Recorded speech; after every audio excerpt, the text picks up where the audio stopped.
And what is going on, everybody? Welcome to Creators Corner, where we give you a glimpse behind the magical content.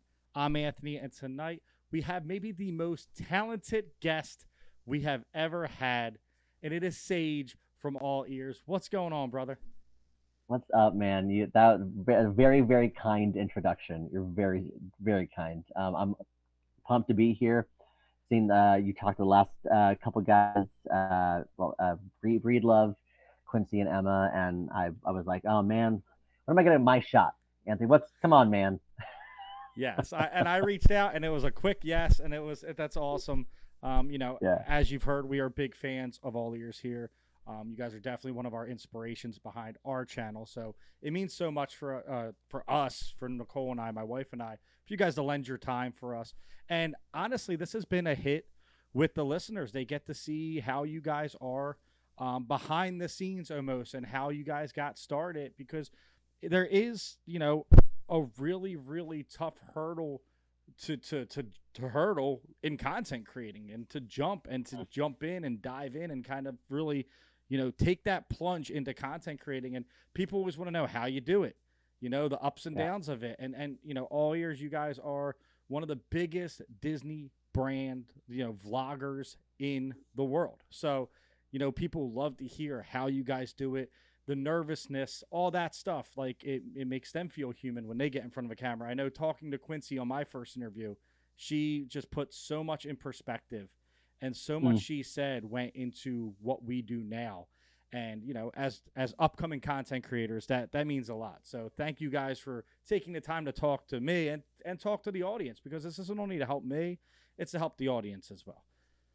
of course. No, I'm like I said, I'm pumped to be here. And speaking of behind the scenes, let me just apologize for my current appearance. I have only two looks, and one look is either in sequins and the other look is in sweatpants.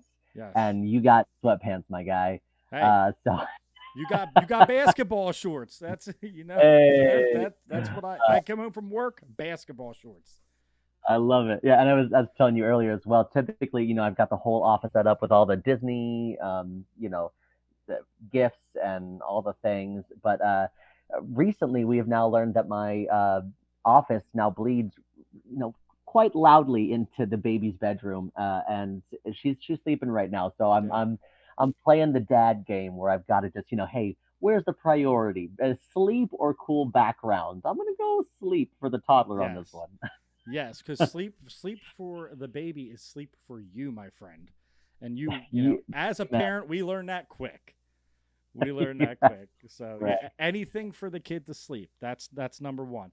So before we get into the Disney talk, because there is going to be a ton of it, this is the icebreaker that I always ask everyone before we get into it.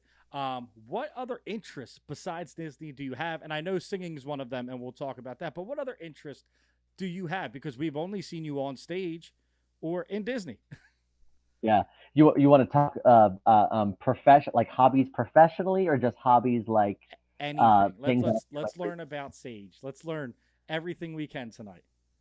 well, professionally, I'm also an immersive creator director. I spend a lot of my time because of Galactic Star Cruiser, which I'm sure we can chat about.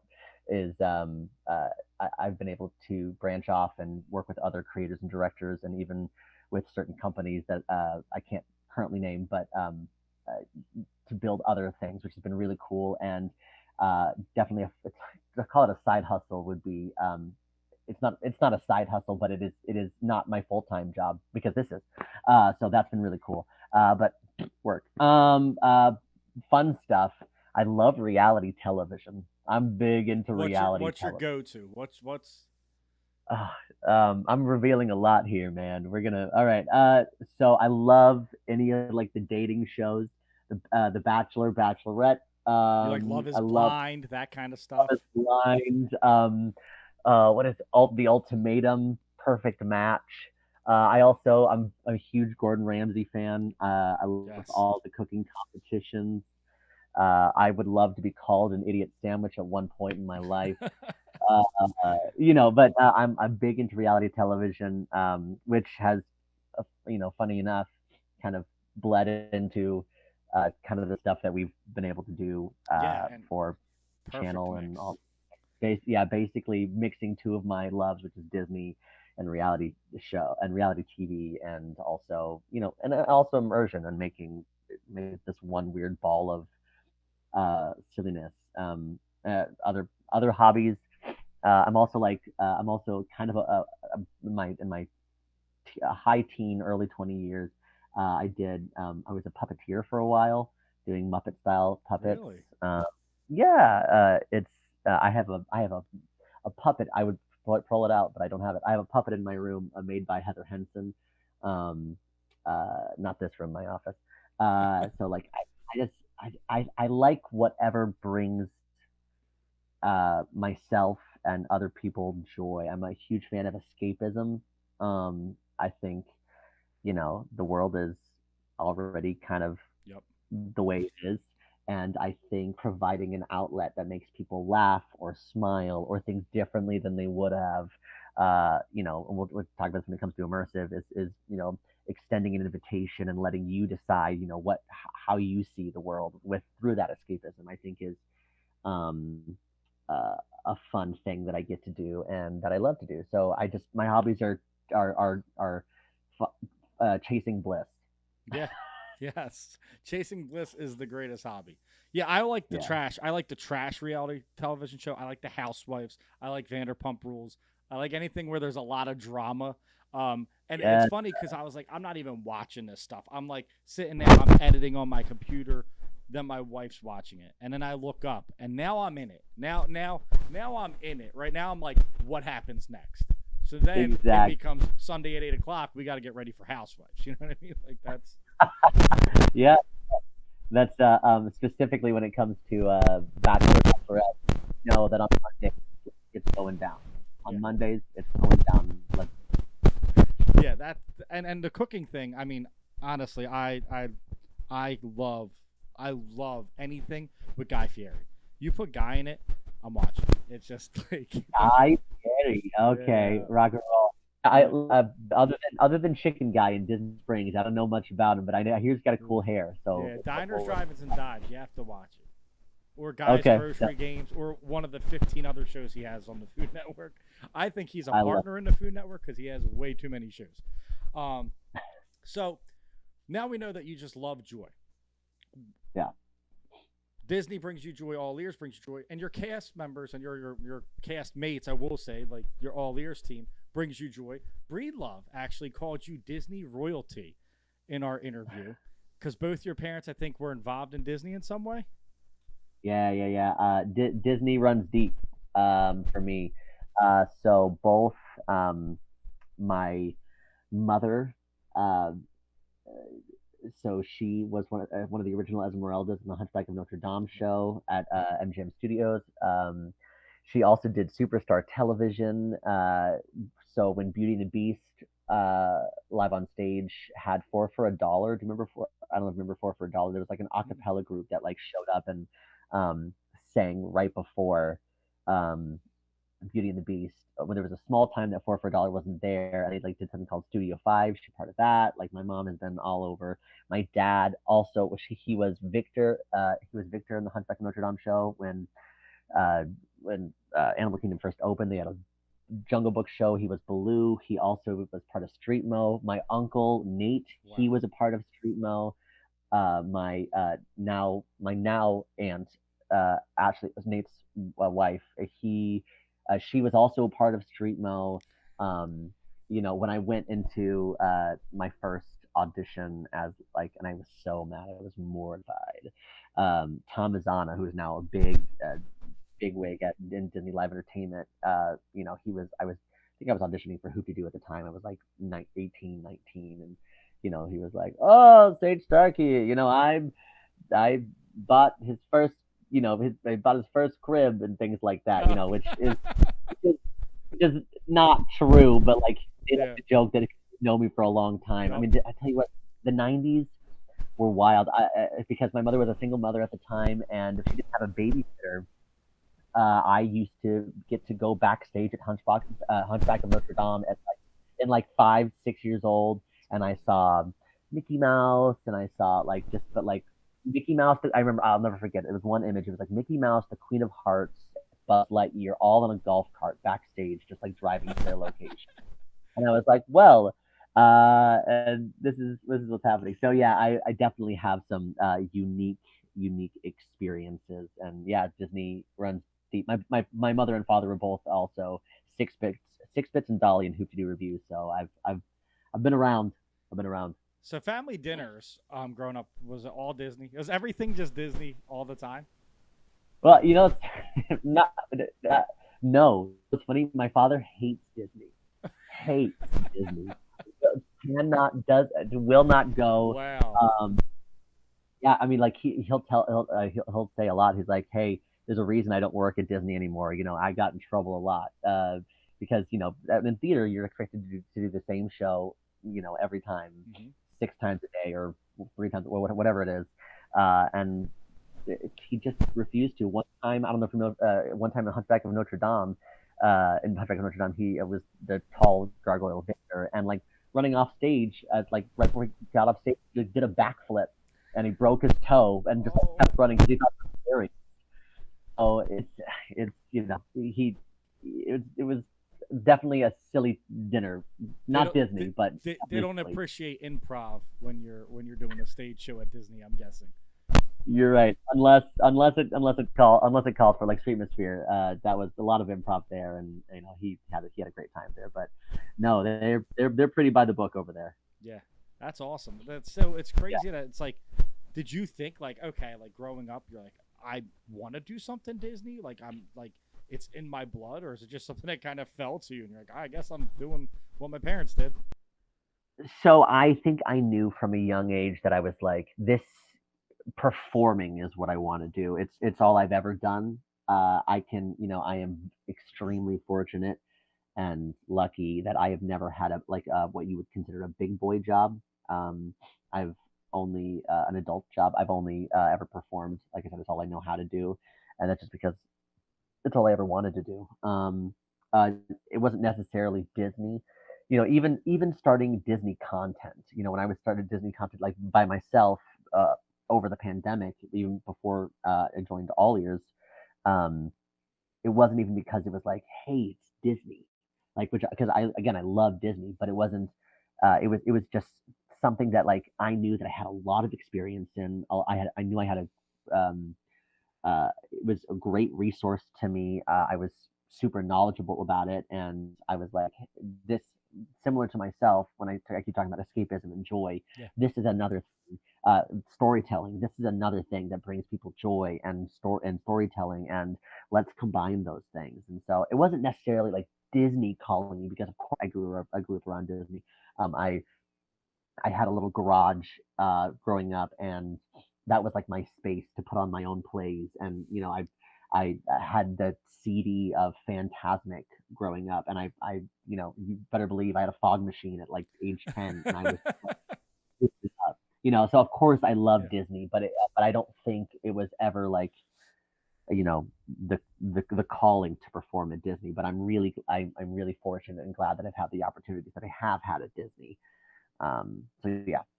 When did you start singing? I know you said you were performing. You had a fog machine at 10 years old, but when did you really start like singing and realizing like, hey, this is like I really love this? If you were to ask me, I would still tell you that I'm an actor first and a singer second, just because I have an amazing wife who sings circles around me. But I would say that I've just been singing for a long time. I musical theater is my background, so I did the I don't know the children theater, those things where you're doing Into the Woods or like Sweeney Todd at an age that's far too young. I think I played the beat at age 12, and that was my very first kiss on stage, and I was like, Wow. and instead of like being in the moment, oh god, I wish I had like media pulled up so I could show what was happening, but I had like I'll never forget. Belle, look into my eyes. Um, don't you recognize who's here before you? And then we kiss, and then instead of like being in the moment, I like stumbled back. I looked at the audience and went, woo. That's So, improv. right. And immediately, like my 12-year-old self got a direct from the actor that said, "Don't woo after kiss." You know, so I've been doing it as long as I can remember, and obviously it's changed over the years. You know, I started musical theater, and now I'm more of a pop uh, singer who, because of the band and because Yeah. of some of the things that the vocal damage. It's Yeah. easier to sing pop on vocal damage. Yep. You know, all the things. So yeah, just a long time, and I'm very fortunate. See, I have a funny story that I don't even think my wife knows this. I was in one play in my life, and it was in summer camp. And I was just a Okay. tree in The Wizard of Oz. That's all. 20 minutes before the show, Tin Man forgets the song. I knew the song because I grew up watching The Wizard of Oz.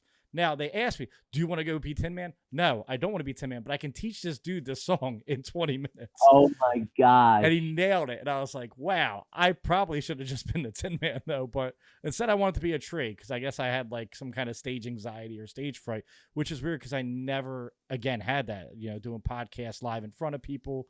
Yeah, Yeah. I get amped for it.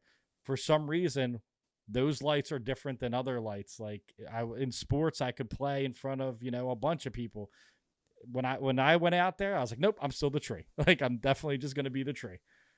It's different, man. I mean, like right now we're just having a conversation, Yeah. right? You know, it's improv for lack of better terms, but it's casual. Yep. It's just two guys in two separate rooms with two microphones just chatting. Yep. Being on stage is you've got to the anxiety of you've got to remember your lines, you've got to remember your choreography, you've got to remember to not sound terribly. You've got to remember where everyone else is, so that way you don't run into them. Yeah. So I totally understand the anxiety for Yeah. sure. It's a But what I'm strange hearing feeling. though is that you saved the day. That's what I'm hearing. I saved the Tin Man. I mean, I don't know why they casted a Tin Man who wouldn't know the lyrics, but listen, it was That, summer camp, and I was like, I remember we were paying the kid in like lollipops. I was like, yo, if you get this right, we got like 5 of these. What were the lollipops with the bubble gum in it? You remember those? oh gosh, You know what yes. I'm talking about. I'm like, Oh, we have 5 of these, and I will give you all 5 of them if you, if you know this. that is hilarious. Yeah. So Funny enough, that's how I also get paid as an adult in yeah, right. lollipops. We just pay me in lollipops. So what kind of music do you like? Like, obviously, you're singing pop. When you put on Yeah. your Pandora or your Spotify or Apple Music, what's on there? Um, it's funny.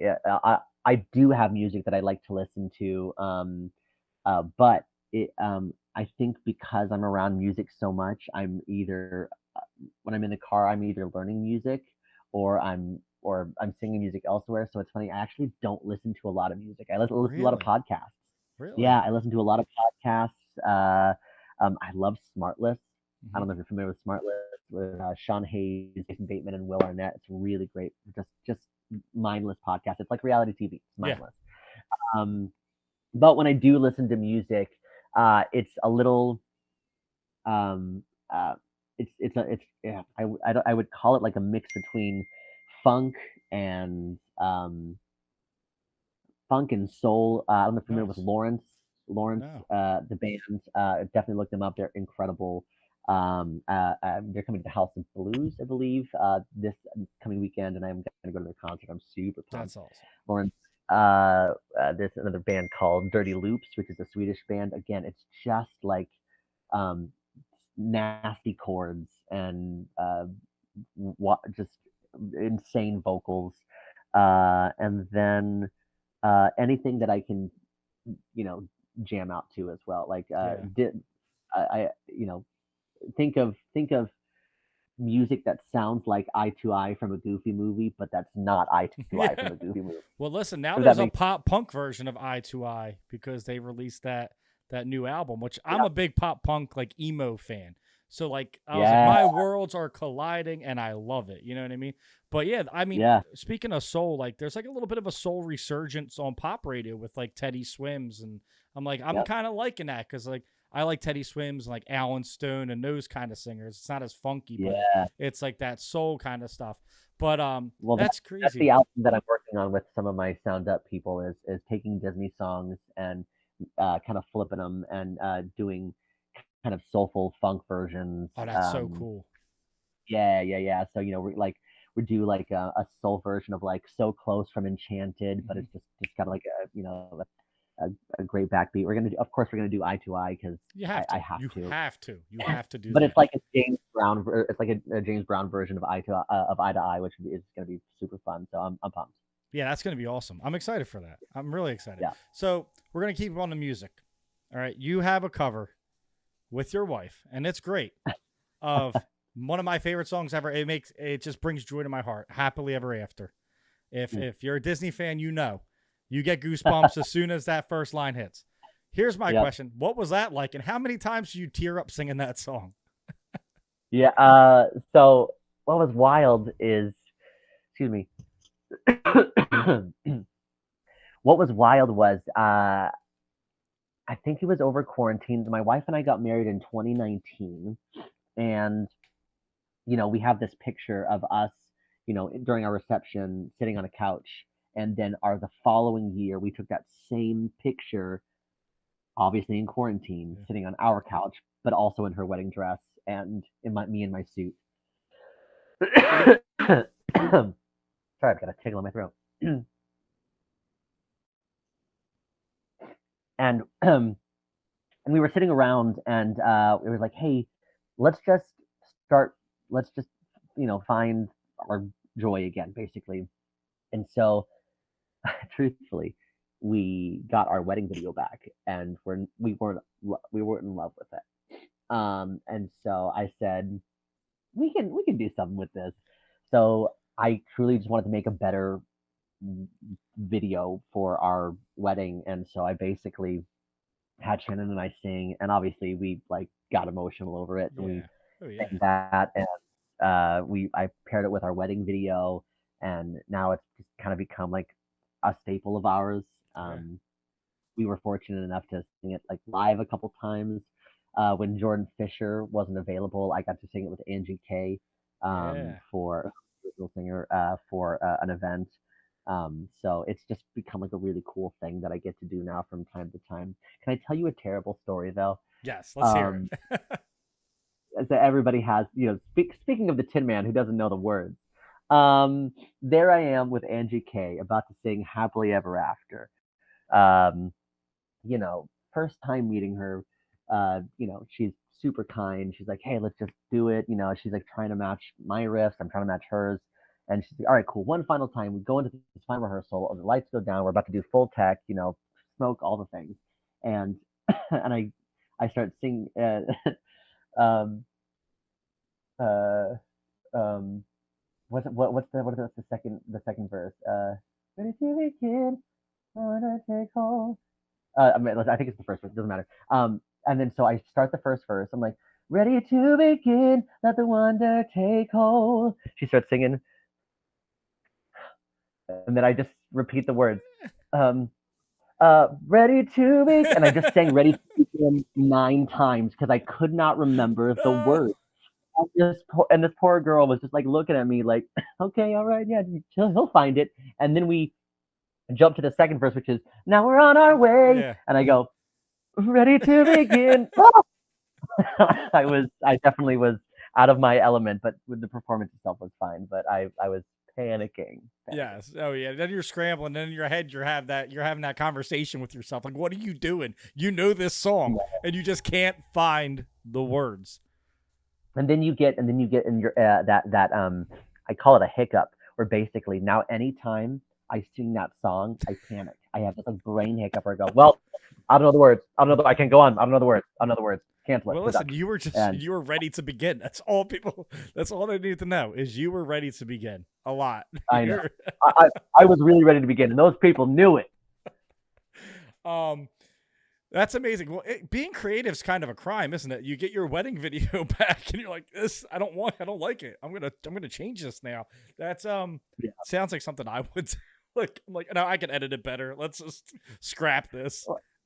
I mean, and don't get me wrong, they did a great job, but we were just like, I think we just had a vision in our Mhm. minds, and we just wanted to, the music felt kind of somber that they chose for it, and we're like, hey, let's see if we can make something really cool out of this, and we did, and I feel we love it, and then we were able to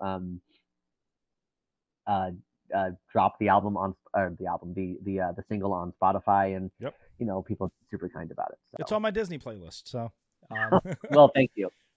so now you're singing happily ever after. You're ready to begin, right? Before this, you were You're a gonna roast me on that, oh yeah, aren't that's you? gonna be your. I'm just gonna text you tomorrow. Ready to begin? Yes, yeah. So you were a cast member at Disney.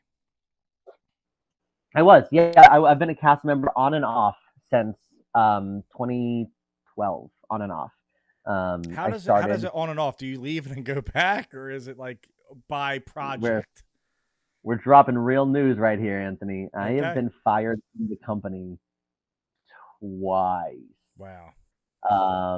And that's not I'm not for anything bad. No. Um, just well, one time was obviously COVID, COVID. right? Yeah. You can't help that.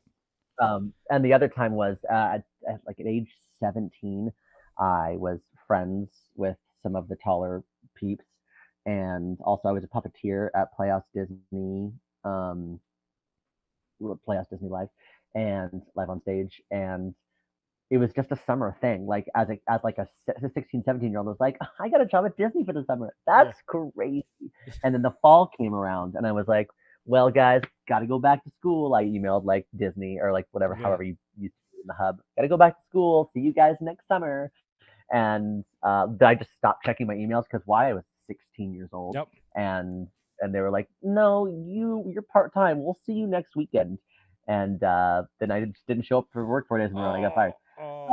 No call, no show. Yeah. And so, but after that, I was hired again back in 2019. So this means I've been to traditions, which is the cast member welcome reception, basically training. I've been to traditions 3 times. I was hired back again in 2019. I did the Move It, Shake It, Mouse Could Dance It parade Mhm. as a singer. It was a super fun parade. I was full time there for a bit, and then COVID happened, and then I was hired for a third time to be on the creative team and the opening cast of the Galactic Star Cruiser. What was that like? What was it? Are you a Star Wars fan? First off. So I am yes, I'm more of a fan now. Yeah. That's for sure. Yeah. But going into it, I was like, I had seen all the movies. Yeah. Uh, you know, so I was definitely a fan in that sense. I actually was the one who got to show my wife the movies because she hadn't seen any of them, and it was one of those situations where we did that thing where we finished it all in We tried. a couple. We tried. So We tried. my late brother and I used to watch it all the time. I would sit on his floor and we'd watch it, my older brother. And Yeah, I love the old ones because they're nostalgia, they're my connection to my brother, whatever. yeah, My wife's like, I want to watch the newer ones. So I'm like, cool, we'll start at the new ones and then we'll work our way. So we watched the new ones and she liked them and I like them. And I know they get a lot of hate, but it's still a good movie. A bad Star Wars movie is still a good movie. So I'm like, all right, I enjoyed it. All right, let's go back. And I turn on. She's like, oh, this looks terrible. Oh, I'm like, it was like 50 years ago. Of course it looks right. like she couldn't get past it. So then we stopped. I was like, oh, come That on. is so funny. Yeah, when you say new movies, you mean the prequels or you mean like the new movies? The Disney movies. Oh, okay, Yeah. okay. So we liked them. And then I went to 4, 5, and 6 because then I was gonna like, try to help her piece together because that's how I saw it was you see, Empire Strikes Back, all that, and then you jump to Phantom of the Menace, and then boom, now we're back here. So we were just gonna jump around, and she was not having it. She was like, "That this is bad." Well, I'll tell you, we avoided all the spoilers. She was able to avoid all the spoilers, and so we were able to watch. We did 4, 5. We did 4, 5, 6, Mm-hmm. 1, 2, 3, and then we saw The Force Awakens in theaters, which was really good, actually. Yeah, so we saw The Force Awakens in the theater, and when for people who have not seen the Force Awakens, I won't spoil too much. Spoiler alert! 10 years later. 10 years later, but when that person dies, Yes. Because she was just such an emotional journey. She had because we had binged it. She had like really been with this character for like almost like 10 hours. And when the bad thing happened, I tell you what, she was inconsolable for I think 2 hours. Really? 2 full hours. Yeah, it was. I love it. Between that and How to Train Your Dragon 2, don't even get me started. My wife was Inside Out too. Got her so bad. I haven't seen it yet. Oh, it's especially as a father, and I have a 9-year-old. We were talking before. It explains the emotional change so well, especially anxiety, because kids these days are a little bit more mature. They're a little bit in touch with their emotions, and anxiety happens quicker than when I don't think I even experienced anxiety till like high school when I was like nervous to go. You know what I mean? They're experiencing it at 8, 9 years old. And it just broke it down so well. Like, it's not a bad thing. It's just something that is part of you. You just have to control it, and like, it was really good. But yeah, got her. Like, she'll hear the music and she'll start tearing up. Like, got her. Oh man, can't even. I think the only movie that made me feel like that, like, is I teared up at Infinity War. When the I Am Iron Man. Yes. No, wait, which one's Infinity War? No, that one's Game. Endgame, Infinity War. I forget what made me tear up. I don't feel so good, Mr. Stark.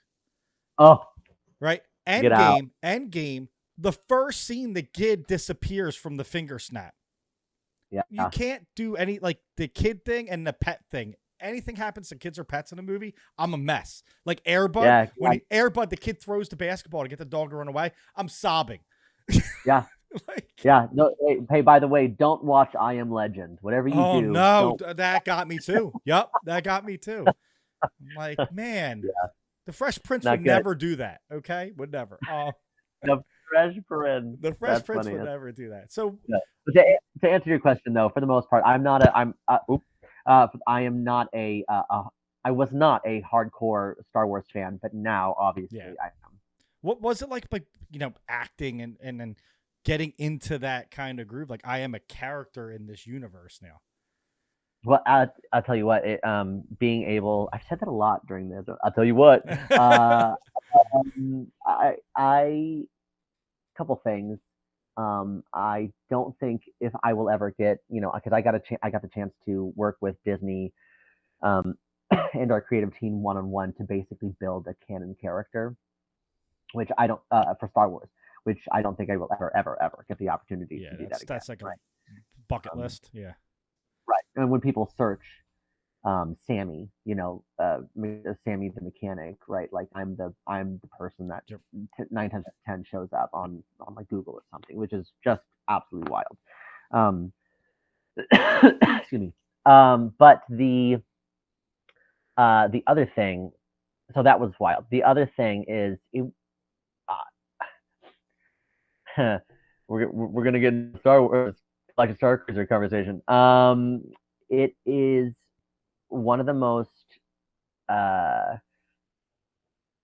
incredible pieces of work I've ever been able to be a part of, because still to this day, nothing has ever been done like it quite to that scale. Mm-hmm. A full 2-day theatrical experience was unheard of. Yeah. And it still is. My throat is dying. I'm having lots of things. Sorry.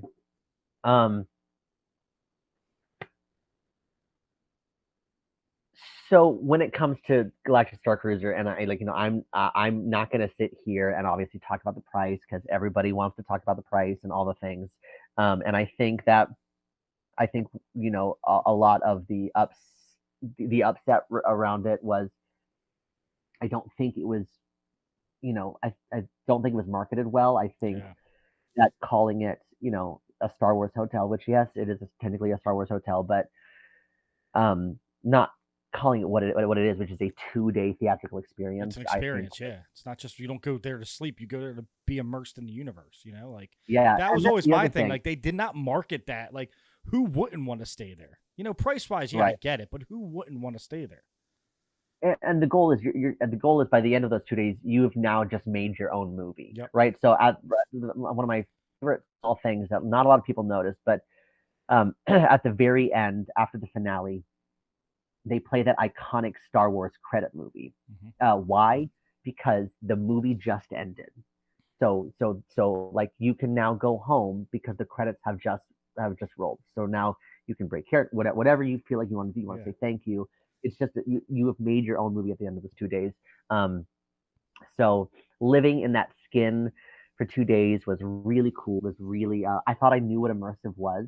I've now learned there are different versions of immersive. You can be immersed in a land like Galaxy's Edge, where you're like, wow, this is, I feel like all the details around me have made me feel like I'm somewhere else. And then there's an immersive experience, which is, I'll say this, an interactive immersive experience, which is where the show can't happen without you. Even in rehearsals, we would have our other actors play guests because we physically could not continue the scene unless the guests made a choice. And having the guests have so much agency in their story and have so much power in with words and with actions. And again, it's that invitation I was just talking about. I'm dying. It's that invitation I was just talking about. Oh, sorry. It's that invitation I was just talking about where we are actively inviting you to think differently than you would on the outside world. You may be Anthony on the outside world, but in here you're Bing Bong, right? Yeah. And Bing Bong. I'm Bing Bong. Well, I mean, Bing Bong's the next Star Wars character, but in here you're Bing Bong. And does Bing Bong stand up for what he believes in when the First Order is saying, "Hey, you think differently than us, so I want to execute you"? Right? Like it's or does Bing Bong, whatever. You get what I'm saying here. But like being a part of that experience, and being able to give that experience to other people. That's why there's still such a community around it. I'm one of the hosts for Halsey Con. They're literally building a con for this, like a megaton down here in Florida for a couple days. It's the first year that they're doing it, and I'm gonna just do a couple hosty things. But the role playing aspect is just really cool with me. Like I've always had like a kind of fun role playing thing. Like when I used to stream on Twitch. I would do an E-Federation. It was like a wrestling federation online. If you were in the chat, you'd be the character. I was the announcer, the owner, the Vince McMahon without being a horrible person, if you will. And I would just control everything. And it would be, people would be cutting promos in their character, like progressing storylines. What would your character do in this situation? And that to me is so fun. That's why people play D&D, right? Like it's just, it's that escapism that you were talking about earlier. So a guest goes there and they can escape, but they can also feel like they're part of like the Star Wars galaxy. I just don't think they ever promoted it the right way. Like it was like, Star Wars hotel. I don't want to stay in a Star Wars hotel for this much money. I can go stay at the Polynesian for half the price. Like exactly. They didn't say this is an experience. And that's the other thing is that like, when you talk about the role play, which, I can talk about Star Cruiser until I'm blue in the face, so we don't have to do that. But the thing about our training as well, the immersive training that we went through, I mean, Anthony, I went through 9 months of immersive training. Wow. And so not only, but if you show up and you know what, I don't want to be Bing Bong. I just want to be Anthony, and my family dragged me here, and I'm missing the Super Bowl. So just like let me sit in the lounge and drink, dude. Like we are trained to meet you where you're at. And still feel like you're included in the story and it's still your movie, but you don't need to be the one who has anxiety to stand up in front of a crowd of people and cause a diversion. That's not what we're asking. We're just asking that you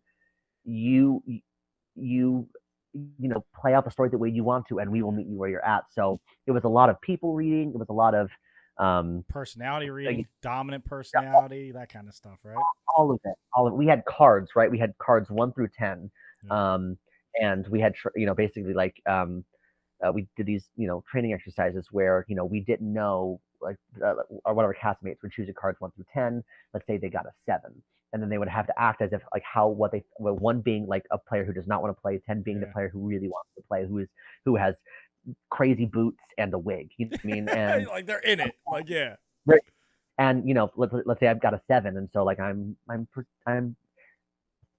pretending to be a 7. Like I'm invested, but like still a little nervous about it. We are now training to like, hey, how can we have a conversation? Or it's Yeah. it's like what we're doing now. How can we just sit here and be It's present, have a it's conversation, almost like and also sales. It's like this is what I went when I went to sales training for work. Like that, it's like, how do I sell you on this? You have different personalities. You're gonna have the people that are like, "Hey, come in. You want a coffee?" And people are like, "Get out of here!" Like, I'll get my gun. Like, there's two absolutely, different people. Like when you go cold calling on people that you're gonna get, yep, and that is absolutely true.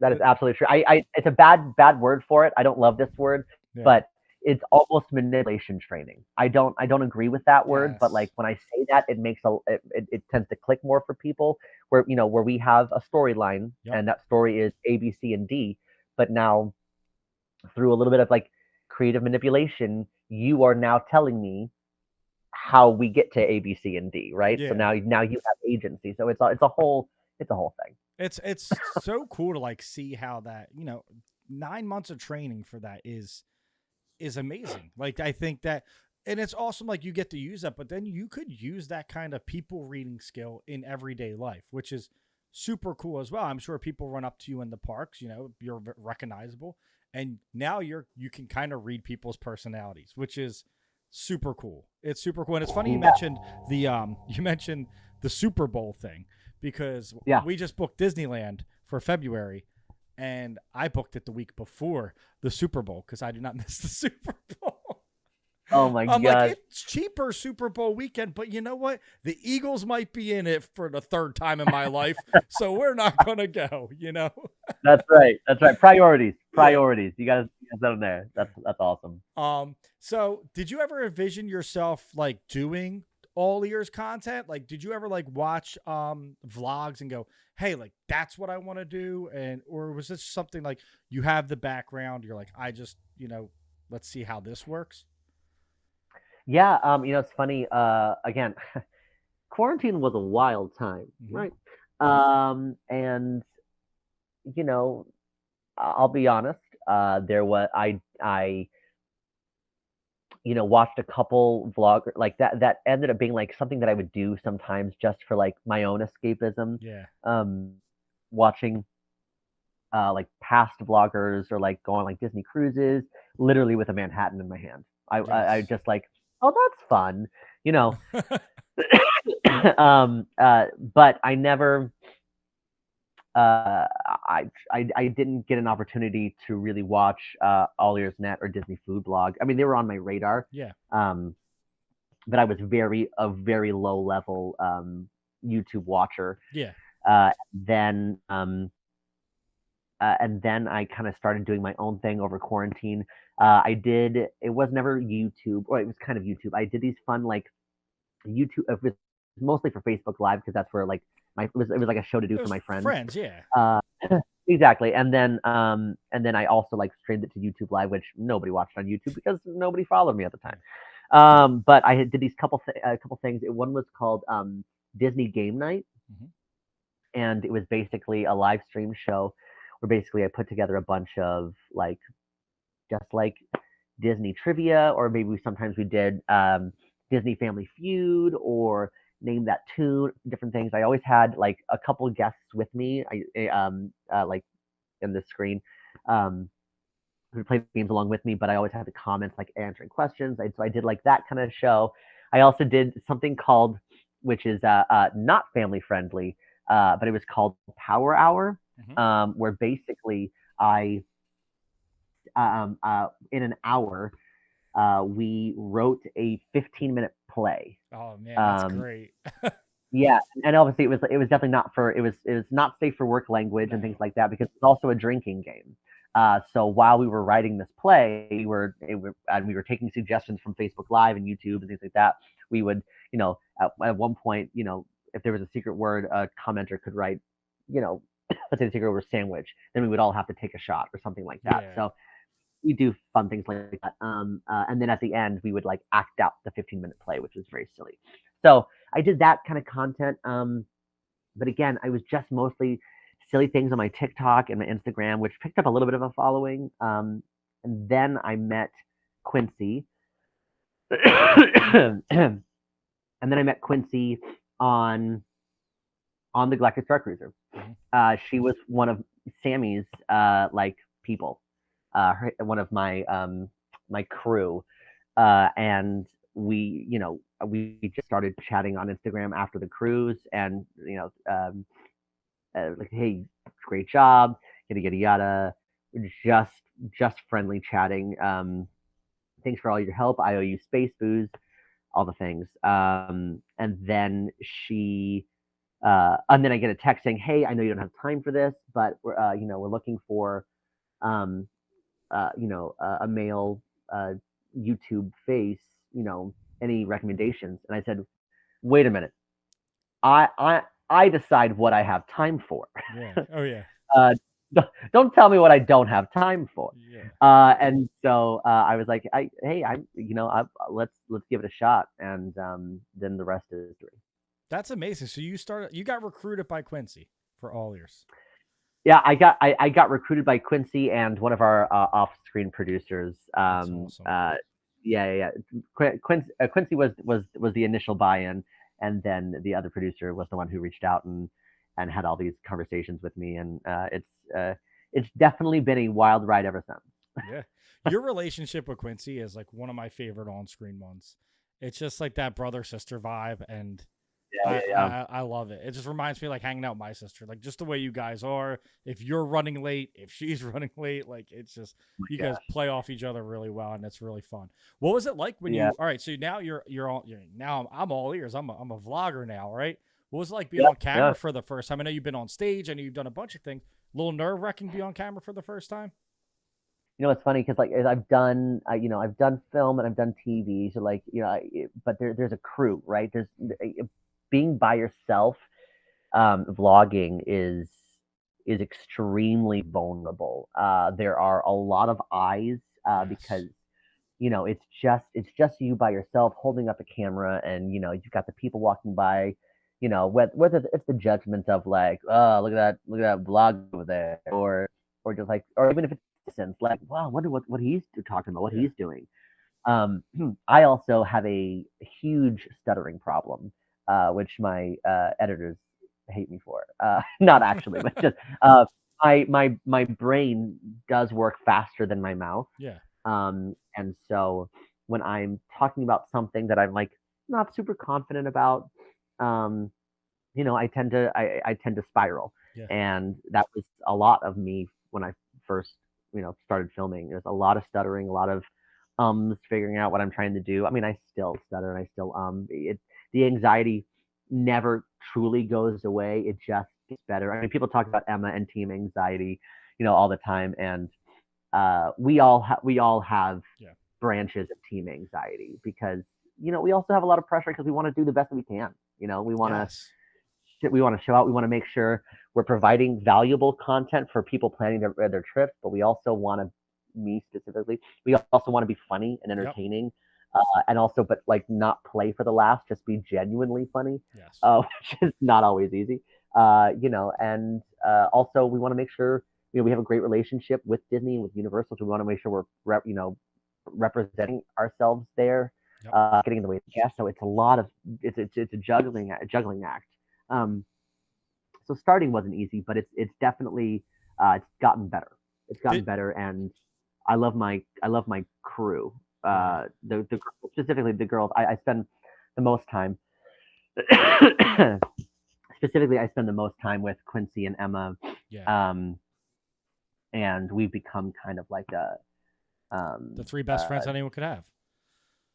Exactly. The three caballeros, the trio, and it's ride or die for sure. Yeah. Did the background in performing and being in video help you feel a little bit more comfortable? Because I know that's like a big thing for anyone vlogging, especially my wife who's never done content. I've done content for about a decade now, so I don't care. People are gonna look at me, whatever.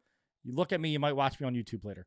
I don't care about that, whatever. I try to be respectful. I try to pull aside. I try not to put people, I do all the right things. But, my wife, for instance, someone walked by when she was talking. They're like, oh, look, a YouTuber. And, she was like, and like she put the camera down. I'm like, who cares what they like? People are going to say stuff. People are going to have opinions. If you're having fun and you're not hurting anyone, who cares?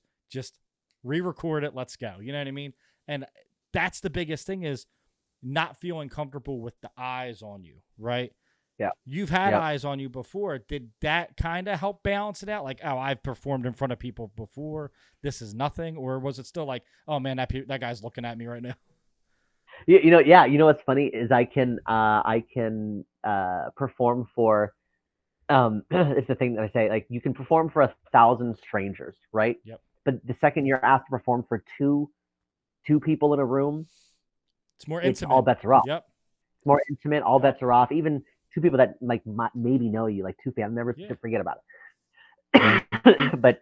but two just the more intimacy, it's I'll say the performing helped me in the sense of like I'm able to deliver like the scripts that we put together, and with the right inflection sometimes, and maybe when Quincy turns to me and she says, hey, I'm gonna say this, a term that I created, which is wackety schmackety.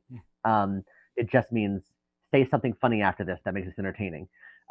So she'll say something valuable, and then she'll look at me and say, hey, after I say this, do wackety schmackety. So it helps me come up with like silly improv creative things to say in the moment. Get your wit going, right? Yeah. So that part was definitely easier, but it can just be a little bit vulnerable at times, just being by yourself, and that's why I love group videos. I will, when we're all together, if we're all doing it, no one looks stupid. You know what I mean? It's that kind of mentality. We'll be stupid together. They can't judge all of us, right? Exactly. It's less intimate. That's the thing. It's less. It's not one person with a camera. It's 10 people. It's a whole different feeling. So over the past couple of years, the roster change has a lot.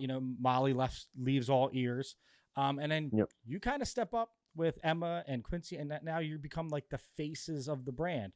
You lose one of the main characters on the channel.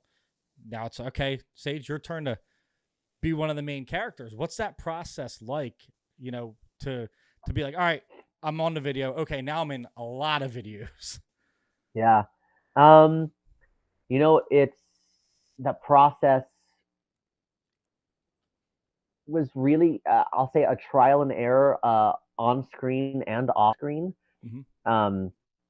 I think that trial and error on screen is like more performance based, where because this is already an established audience, right? They've been with previous peeps. They've they know what they like, they know what they don't like. Mm-hmm. So I'm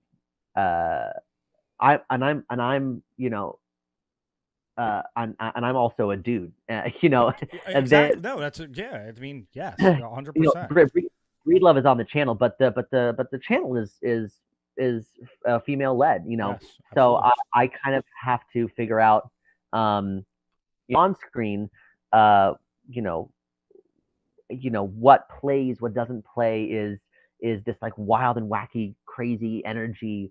Do people love it, or does it turn people off?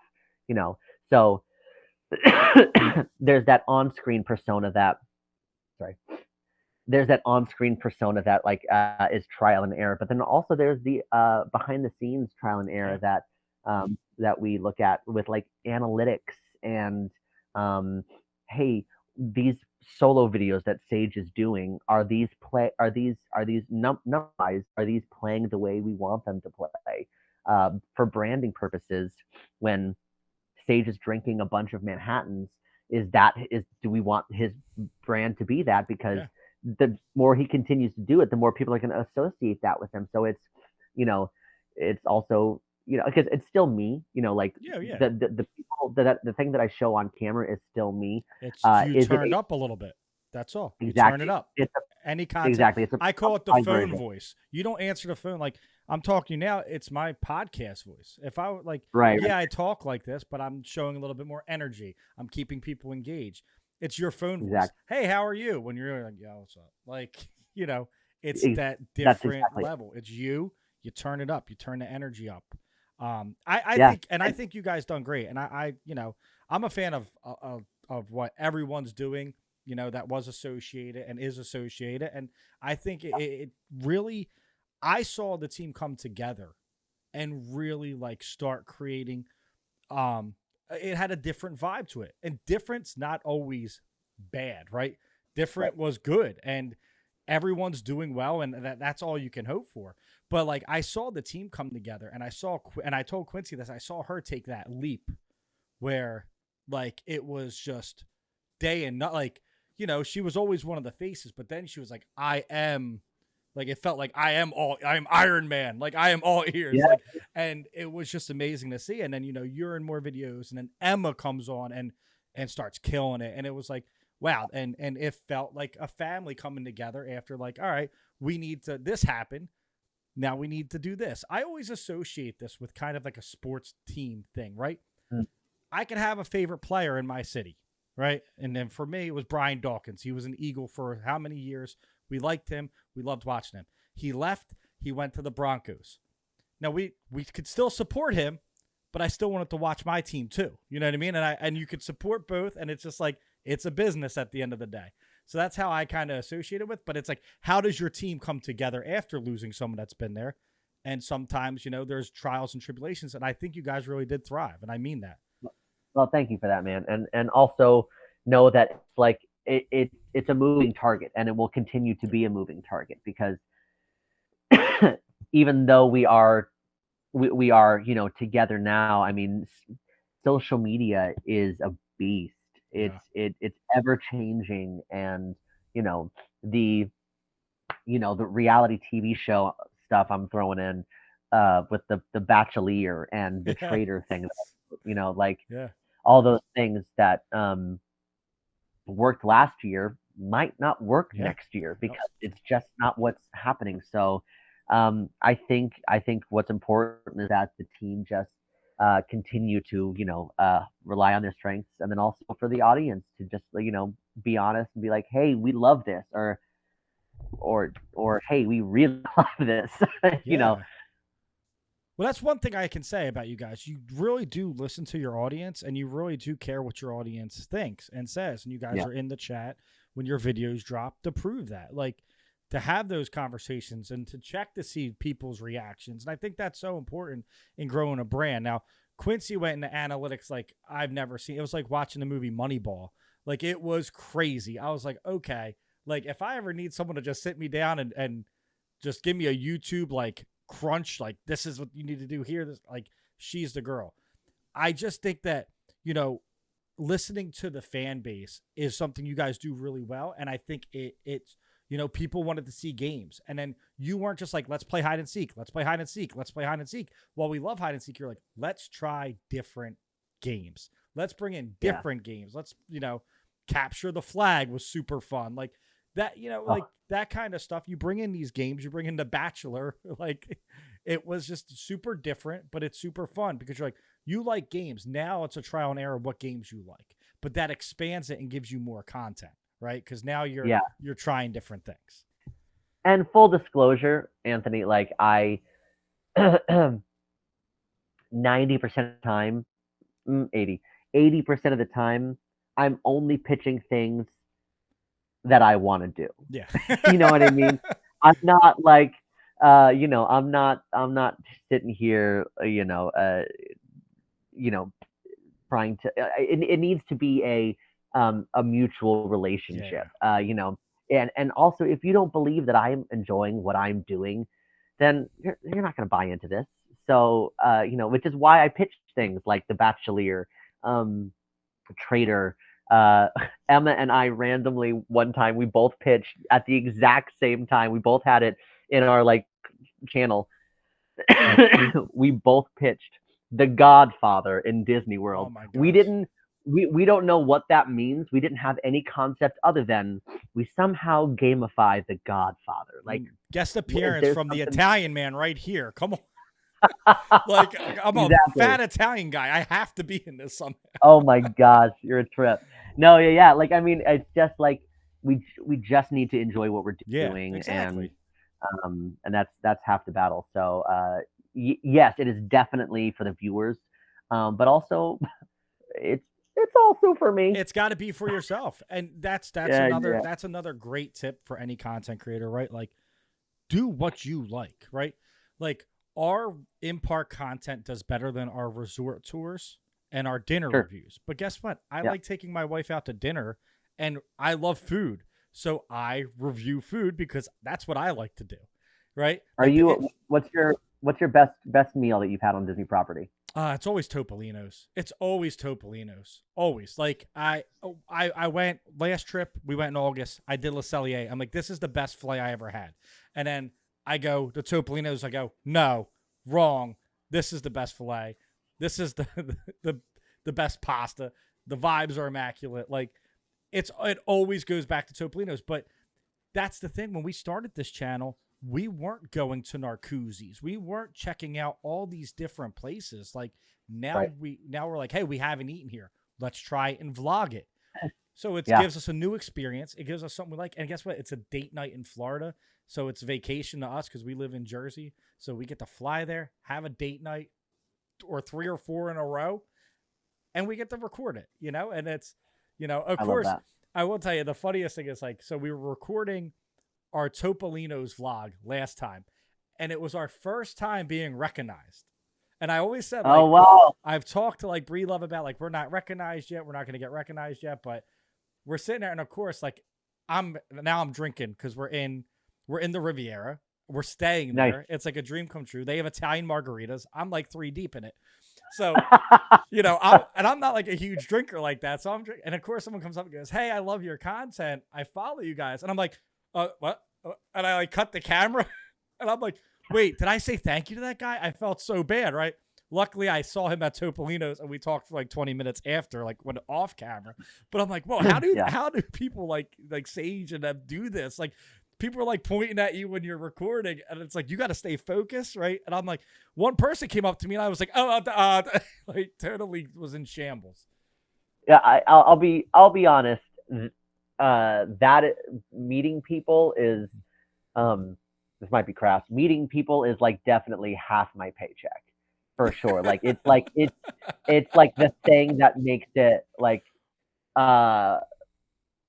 truly it makes it 1,000% makes my day because I we keep talking about community and all these things Yes. and people are just so kind and I've gotten some like really, really sweet gifts. Like at Food and Wine, Food and Wine. It was Food and Wine. Food and Wine. Someone gave me a friendship bracelet that said "Live entertainment is important." I mean, Oh, just that's like awesome. Yeah. yeah, just like some really great interactions and I've yet knock on wood, I've yet to have any disrespectful people. It's always been people that says, "Hey, love your content. Can we take a picture?" Absolutely. What's your name? Where are you from? Thank you so much for watching. Hope you're having a great time. And then they typically want to get back to their Disney trip. They're in Disney World. Like, like, yeah, they're not expecting you to hang out, Yeah, Like, yeah. Except Breed cool. Love. Breed Love is definitely expecting you to hang out. Oh no, Bree Love. So Bree Love. So funny story. So we went in August and we literally just got off the plane and I'm like, all right, we're doing vlogging around the world in Epcot. So we're showing each pavilion. So of course you start in Mexico. So we start in Mexico and of course I walk in and the first person I see is Bree Love and I'm like, yo, what's up? And he's like, hey Aunt, how are you? And then we start talking. He's like, you want to join me for lunch? You want to do this? I'm like, we have like 2 hours to record and then we got to go back, shower, check into our room, go to dinner. I'm like, we're here for 4 days and we have 12 vlogs planned. And he's like, okay, never mind. But I love him so much. He's the coolest. He's a great dude. He's one of the friendliest, sweetest guys I know. Yeah, it was awesome. And of course, like the first time we met up, it was after our interview. We planned to meet up. Like we were texting each other like, hey, like to meet you in person. And then this time was, of course, I'm walking, I'm looking, like trying to get my camera to get ready. I'm getting all the stuff ready. And I look up, I'm like, whoa, Craig, what's up? Like that quick, like, hey. But no, remind me, because when we were talking about scheduling this interview, were you, did you just get back or are you No, going back? so this episode's dropping Friday at 3 p.m. I will be getting ready for Mickey's Not So Scary at Friday 3 p.m. So I'll be there this weekend. Yeah, I'll be there this weekend. It's a quick trip, Friday to Sunday, and we only have like, well, yeah, yep. This weekend? Oh yeah. Oh my gosh, that's wild. Yeah, got Not So Scary Friday, got food and wine vlog Saturday. Saturday cool. night we have our summer house review. Sunday we have a Hollywood Studios vlog. So we're getting 4 vlogs in 3 days. So that's that's awesome. When you live out of town, that's what you have to stack. Like we went August 3rd and our videos just stopped now at 9. What is it? September 15th. It was like the last one I put up. So from August 3rd to September 15th was all shot in like a 3-4 day span. And it just stretched. The content trips are crazy. They're crazy. They're a lot different than the vacation trips with the kids. That's for sure. Like, well, and that's similar to when Fry Bucket comes out, because we know when Fry is here, we're shooting, or even the mega weeks. We're there from sun up to sundown for a week, getting 17 videos out of it, and then and then we're gonna sleep for 3 days afterwards. Yeah, I love it because like Fry's like, all right, well, I shot this video, now I'm doing this video, and now we're still in this challenge that we're actually live in, even though I just shot these 2 videos while I'm doing this challenge. It's like, whoa, oh my gosh, crazy, absolutely wild. Crazy. Yeah. So All Ears has the wide variety of the videos. Games being, what you're known for, the game master, the host, all of it. What's your favorite content to make, though? I said, obviously you make the content for yourself. Are the games your favorite, or would you rather do restaurant stuff or resort stuff or in park news stuff? Interesting. I have 2 answers. My personal favorite that we're doing right now is Emma is doing her 100 days in Disney World. Like, I have 100 days in Disney World with 1,000 tasks. I'm doing everything in Disney World. If I do, I get to take my people to Paris. Emma and I, over the course of the past, I don't know, 6 months, we've gotten really close. We've become like siblings, and those are definitely my favorite to shoot, because it's just Emma and I being absolutely chaotic for 5 to 6 to 8 hours, just doing whatever we want to do, just and laughing. Yep.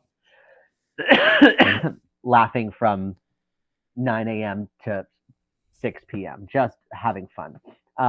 But the big videos that I love doing, my favorite video that we've done thus far has got to be Trader. I loved Trader. I love, again the thing that I said that I love doing, which is anything that's based in narrative. If I can add a story to it, which is why, when Fry did her very first, I'm going to try and do everything in every ride in Disney World in one day. They asked me, said, hey, what can we do to plus this video up? We call it plussing up the video. And I said, hey, let me be a super villain.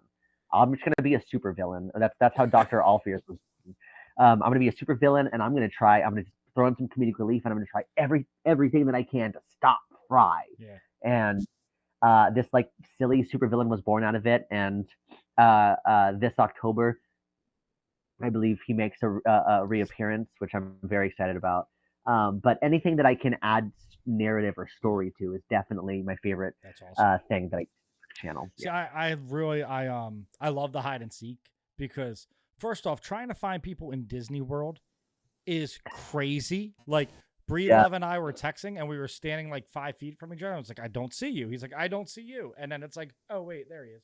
But like, then you add disguises into this, and it's like, I mean, I don't know how long they take to film, but it's crazy.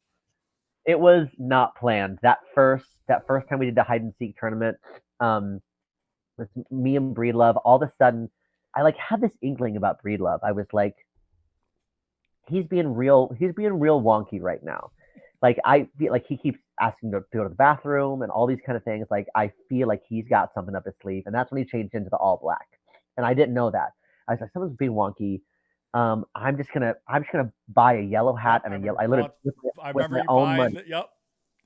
Yeah, and I just bought these things. And I was like, I gotta figure it out. And then all of a sudden, I realized, oh no, disguises are gonna be a thing. Oh yeah. And then lo and behold, we have Deborah. Wigs. Deborah, uh the woman who cheated Bridge. Yeah. We have Amber and her Amber army.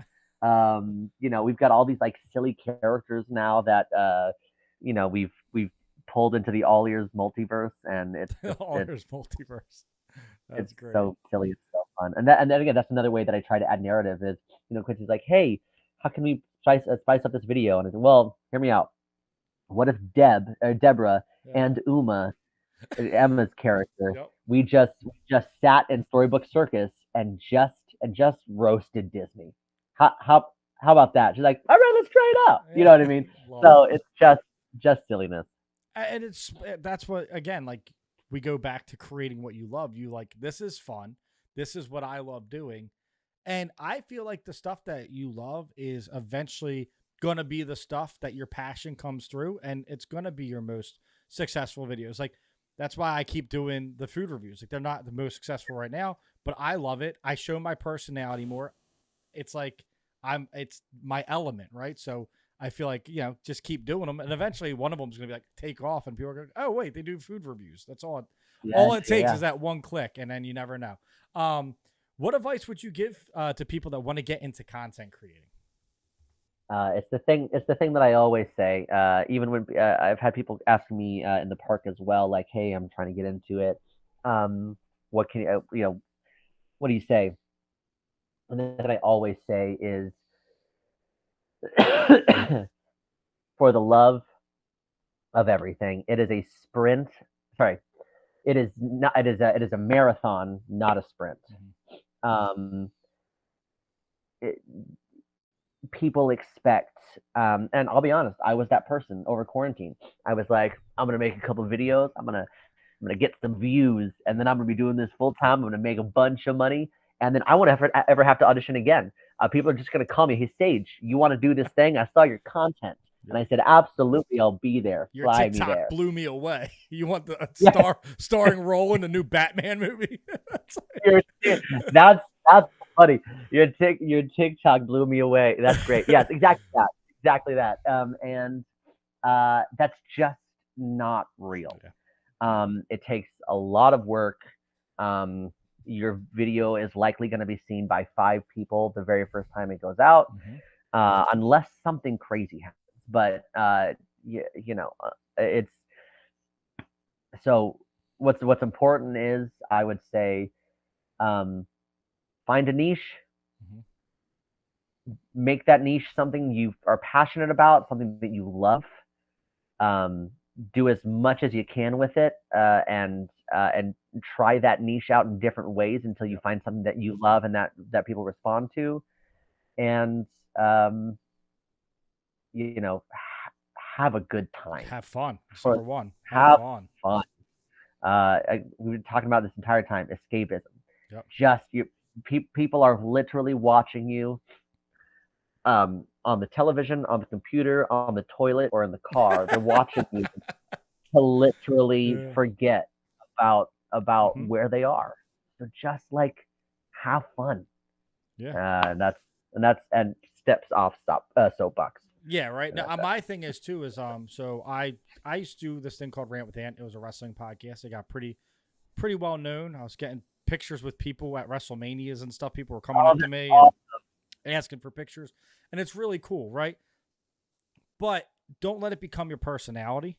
Is my thing is, and I don't mean personality like don't let it become like, if you're not at work, because I work a day job, make time for other interests. Because I would come home and I'd work on that till 11 to 12 o'clock at night. And then I would go to sleep and I'd wake up, go to work, and then come home and work on that. And it was like no balance to my life. And why I love doing it, I burn out. And I burn out hard to the point where I was like, I don't even want to watch wrestling anymore. Like I stopped watching for like a year. I was like, I don't even want to put it on the TV. After being in Yeah, the, being there for 6 years, going to WrestleManias every year, I just shut it off and didn't turn it back on because I was so mentally burned out. And I feel like when people, it is great to release a lot of content, right? It's very important to, but Quincy talked a lot about social battery, right? And then how to recharge it and how to, keep it safe and keep your sanity. So I'm going to ask you this because obviously you guys do a lot of recording. All Ears releases a video every day. Do you ever feel pressure with deadlines and how to manage your social battery, especially being a husband and being a father? Like obviously those are the most important things. They're the most important titles you'll have ever. Yep. Right. And then comes your career. But do you ever have pressure on yourself? Like how do you avoid burnout? Yeah, no, I mean, of course, that's such a important question, and I think that I truly wish more people would talk about this because it's so prevalent. And honestly, I would be lying to you if I didn't tell you I learned the hard way. Mhm. You know, um, uh, and to be fair, I'm still struggling with it. I can find time. So just talking about social battery, I still struggle with it because I like to follow my bliss. Like as we Yeah. talked about, I like to have a lot of my eggs in different baskets. As much being a husband and a father and a musician and a Disney vlogger and a director and whatever,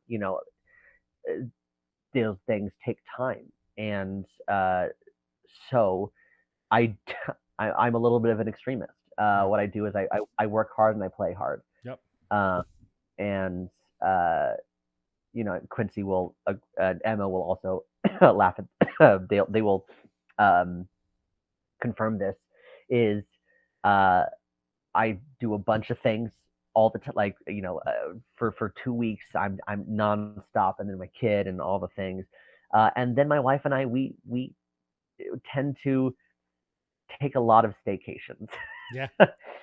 That's what we do. We also have friends who do that as well, so we're able to not spend a bunch of money. Yeah. And I don't know if you've ever been to the Evermore Resort. I No. love Evermore. It's 10 minutes away from Disney Springs. Um, it's basically they took a golf course and they basically dug out an entire hole and they turned it into a pool. So it's a lagoon, but What? it's a lagoon the size of a pool. It's amazing. That's So cool. yeah, we do a lot of staycations, and um, uh, I also, which is why I say, I operate two ways, right?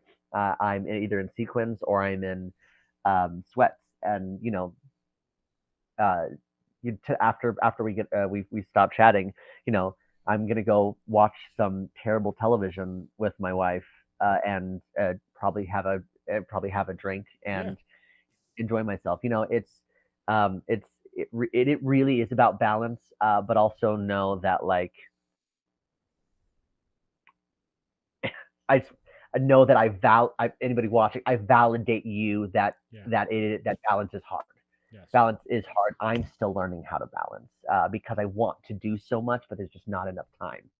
So, um, so if you can find the things that find the things that calm you down, like I know Quincy, she does D&D. D&D. Yeah. Emma reads. I write. Yeah. I uh, I get on silly calls like this where I just get to chat with fun friends. You know what I mean? Yeah. Like this is part of my downtime that I just be me. So make sure I'm still learning, but Yeah. just I guess the thing is, if you can find time to just be you. Yeah. It's really tough because like, my wife, like I'll get home Monday from our trip and I'll start editing. And she's like, you don't want to break? And it's like, here's the thing. To me, like the editing's fun. I sit here with like a Captain and Coke or a glass of wine and Yeah, yeah, I'm watching back our memories. Like I think that's super cool. And I think that now when my computer starts acting up and she hears me start screaming at stuff, she's like, all right, get out, go do something else. Like, My Italian temper comes out really quick with Adobe Premiere Pro. She's like, all Yeah, right, get yeah, out of the room. You need to decompress a little bit. But like, I just mean like, it's okay to love it and have fun with it. But again, like you said, find time to be you. Find time yeah, to have that escapism. And sometimes, content is escapism for me, but it can't be everything for me. I still have to be a father. I still have to be a husband. So you have to prioritize stuff. And that was my problem with what I did in the past is I put too much time in it, and then I end up resenting it because of the time I missed over here. So it's kind of balance is the perfect word. Find your balance. And if you're someone who can run on 4 hours of sleep, do it. I need 8. So I need yeah, my 8 hours where I'm a bear. What's the yeah. hardest part of being a creator? Uh, oh yeah, I'm gonna go back because so this kind of two things. Yeah. You talked about does the actor part help at all, and what's the hardest part about being creators? I think the hardest part, um, which being an actor has made it a little bit easier, is rejection. Because as an actor, you face a lot of rejection. You go into auditions, and people, they either you get hired for the role or you don't. Nine times out of 10, you don't get hired for the role. Um, and so same thing kind of goes for I think content creation is, you're making things that you love, and you know, uh, when things don't perform the way you want to, and you're like, but don't you love what I love? Yeah. Like it's a little bit of like a rejection, or even even in the comments The when there's like, comments. Do not read the comments. Do not read yeah, we know. I definitely I try to read the a positive lot of stuff. a lot Yeah. of right. Because, I want to make sure I respond or do Yeah. those kind of things. But um, but yes, but to your point, yes. I mean, there's a lot of rejection in the comments, Yeah. and that can be again a vulnerable situation. So rejection is hard, but again, you find ways to cope with that, and like and continuing to remind yourself that like I'm still doing the thing that like brings me joy. Yeah. I hope that one day I find the audience who loves every single thing that I do. Wouldn't that be amazing? Um, right now, it's my 1.5-year-old daughter. She loves everything that I do. Yep. So we're at a good place right now. But so rejection is hard, and I'll leave it That's at the that. worst part of being a content creator. Is some of the comments, and some of them are actually they're not meant to be negative, and they'll actually give you positive feedback or positive reinforcement, like of what you can switch of advice wise. But others are just mean for being mean because they don't like Disney or they don't, or they just that's what they do to get a rise out of people. And trolls exist, but my thing is too, I feel like sometimes like I went through this last week. I was like, I don't know if I want to do this. We just did this really great vlog and nobody watched it.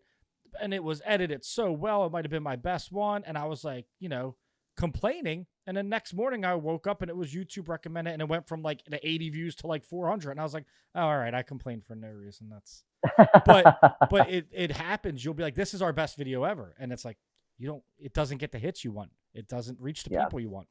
And that's You just just part of so being it. badly want other people to love what you Yeah. love, so that Yep. we share this. It can be a joint experience, and that's just not always going to be the case. Nah. What are some, I know where this answer is going to go because I know how the all ears, cast is with all their fans. What are your favorite things about being a content creator? And I'm guessing it probably starts with meeting people in the park. Yeah. I've yes, they are incredible. They are the reason we do what we do. Truly. Uh, just the messages and the kind words. I mean, I honestly, man, I had one guy. I believe his name is Frank, and I'm gonna be really upset if I mess that up. But I just um, I'm a disaster.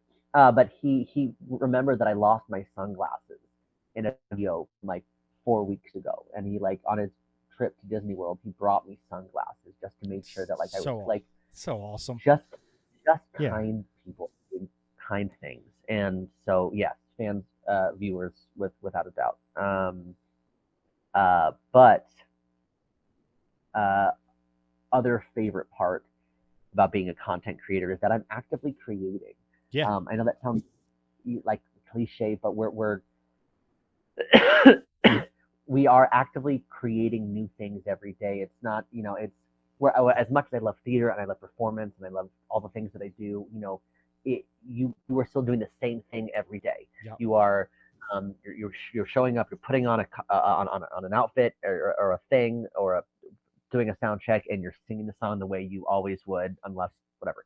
Um, what about content creation is that we are continuously, every day is different. uh every week is different, which is not great for the schedule. For for a wife and a child, this is Yeah. not great. But they it's every day is different, and you're actively creating, you're actively using your brain to come up with new ideas and you're writing new ideas. We've just created our schedule from now to the end of the year. And like I'm pumped about it, you know Yeah. what I mean? Like, how often do you look at your work schedule and go, hey, from now until January 3rd, I'm gonna have a good That's gonna be time. fun. Yeah. Oh yeah. Yeah, and there's even a really cool video that I'm super pumped about hosting. That's that's gonna be a big one that's gonna premiere at the beginning of next year. So like it's just creating, doing new things. Creating. There's no like. I can't really explain what it feels like to create. Right? Isn't it just like, it's like a release, right? It's just like your mind just it's escapism. Honestly, that's probably what it is. It's like you're creating, but like watching something come to life is just such an awesome process. Like, even if it's a small vlog, like we're recording in Epcot, and then I come home and I edit it all together, and I go, wow, that pieced together so well. Look at this, and look, we took this footage, and now look what we created.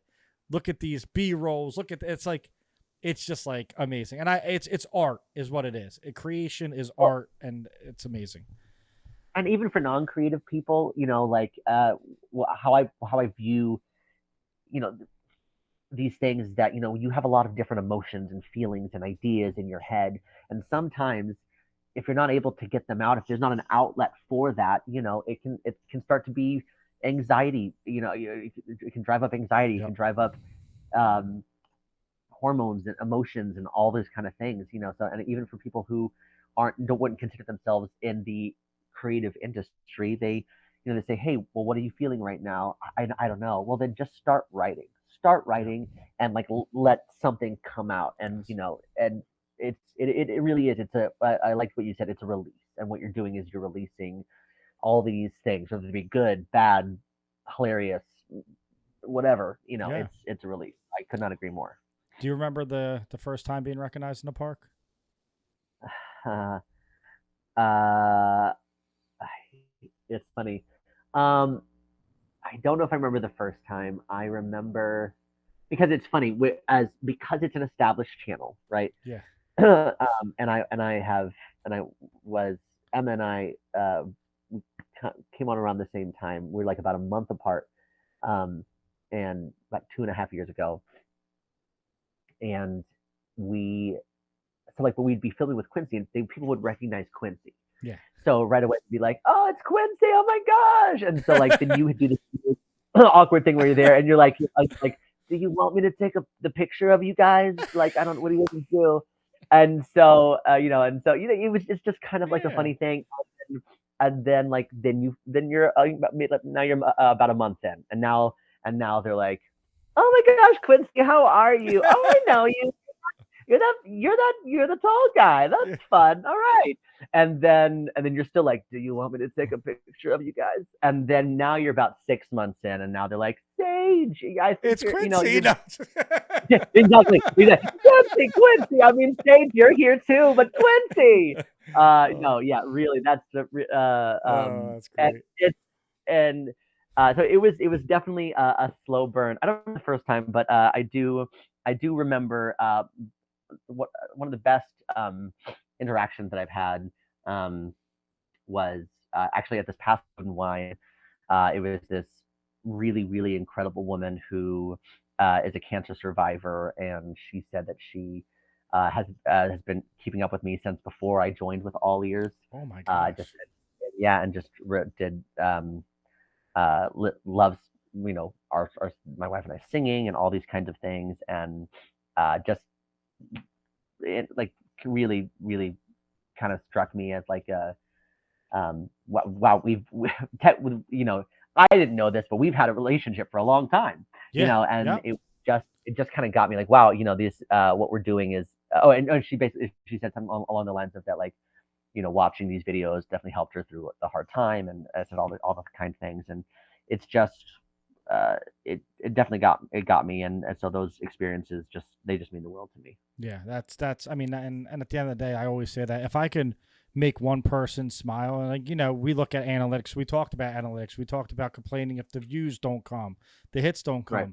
But at the end of the day, like, honestly, and I mean this, if our video reaches one person that's having a bad day and they go, huh, they're pretty cool, I like them, and they forget about their bad day, that's all. Like, to me, that's better than any monetary thing. That's better than 1,000 views. I'd rather have one view that changes someone's outlook or changes their day than 1,000 views where 500 of them might hate me. No, I couldn't agree more. I could not agree more. So now we got some listener questions for you, but before that, this isn't a question I wrote down, but this is a question I just remembered. What was it like? You said performing in front of people, right? Last year you got to perform in Epcot in front of Quincy and Emma, I believe, was there. What was that like? Did you have to not look at them? Did you? Quincy, Emma, and Fry Bucket were all there. And Fry was there, yeah. It was during their perfect day in Epcot. Sound Up got a chance to perform at the Eat to the Beat Festival for last year's Food and Wine. Sound Up was my band. It was, it's funny. We talked about, I'm still me when I'm on camera. I'm just turned up. My Sound Up, my band, Sage is a different persona. Oh yeah. I wear sunglasses at night. It's that kind of like, yes. He's that kind of persona. You're the lead singer. That's the persona. Yeah, exactly. And so I actually I was nervous because I wanted to do a good job for them, but I wasn't nervous in the sense that like so hold on. I was nervous because I wanted to do a good job for them, but I was more excited because I had this opportunity to be on this huge stage, the ginormous tech team, the lights and the fog and all the things, and they wrote it in their script to come see me. Just like they didn't need to do that, but so like, cool. It was so sweet, and Quincy will tell you there was a moment that wasn't planned, and I actually got in trouble from Disney after I did it. But I start on the stage, but for this performance, I knew they were there, and I started at the back of the house, and so they were doing this like big rumble, and all of a sudden they start Uptown Funk, or what I think that's what it was, and I run down the center aisle, and I show up behind her, and I start just singing, and she's and she panics. It was a really good time. So it was. I guess you're not allowed to start off stage either, huh? I guess that's a. Well, they were fine. They just wanted me to. It was fine. They wanted me to tell them where they were at. They were like, "Where's Sage? We can't find him." Oh, he's in the audience. Got it. So we got some listener questions. This one's from Gabby. If you could live in Disney in any Disney park other than MGM, what would you pick? So since she said MGM, can I say Hollywood Studios? Right, that's what I was thinking. That's the little out right there, Yeah. I'll say that I assume she meant just that park as a whole. Yeah. So I will say, I'm gonna say Epcot. Yeah. I'm gonna say Epcot because, well, they've got the best food. Yep. They've got the best beverages. They've got the relaxing rides. That's the other part about, going to Disney World every day is, you look for the breaks that are also rides. Yeah. You're looking, the People Mover, Living with the Land. People Mover is the best one.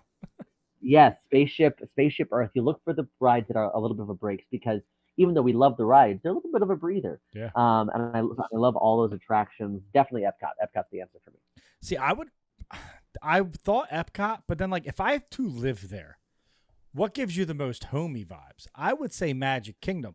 You got the Main Street, you got the Starbucks. I live in the castle. You know what I mean? Like, I think I'd go. I think I'd go Magic Kingdom. I could go get Gaston's for breakfast every day of my life. Like, I'm in. I love. I'm Yeah. in. Well, yeah, yes. I mean, if you're gonna put me up in that Cinderella suite, Like, I'm there. I mean, you have to be. And there's a barber shop in your house in Magic Kingdom. Like, come on. That's the way to do it. That's the way to do it. And there's a fire company, so that's always good.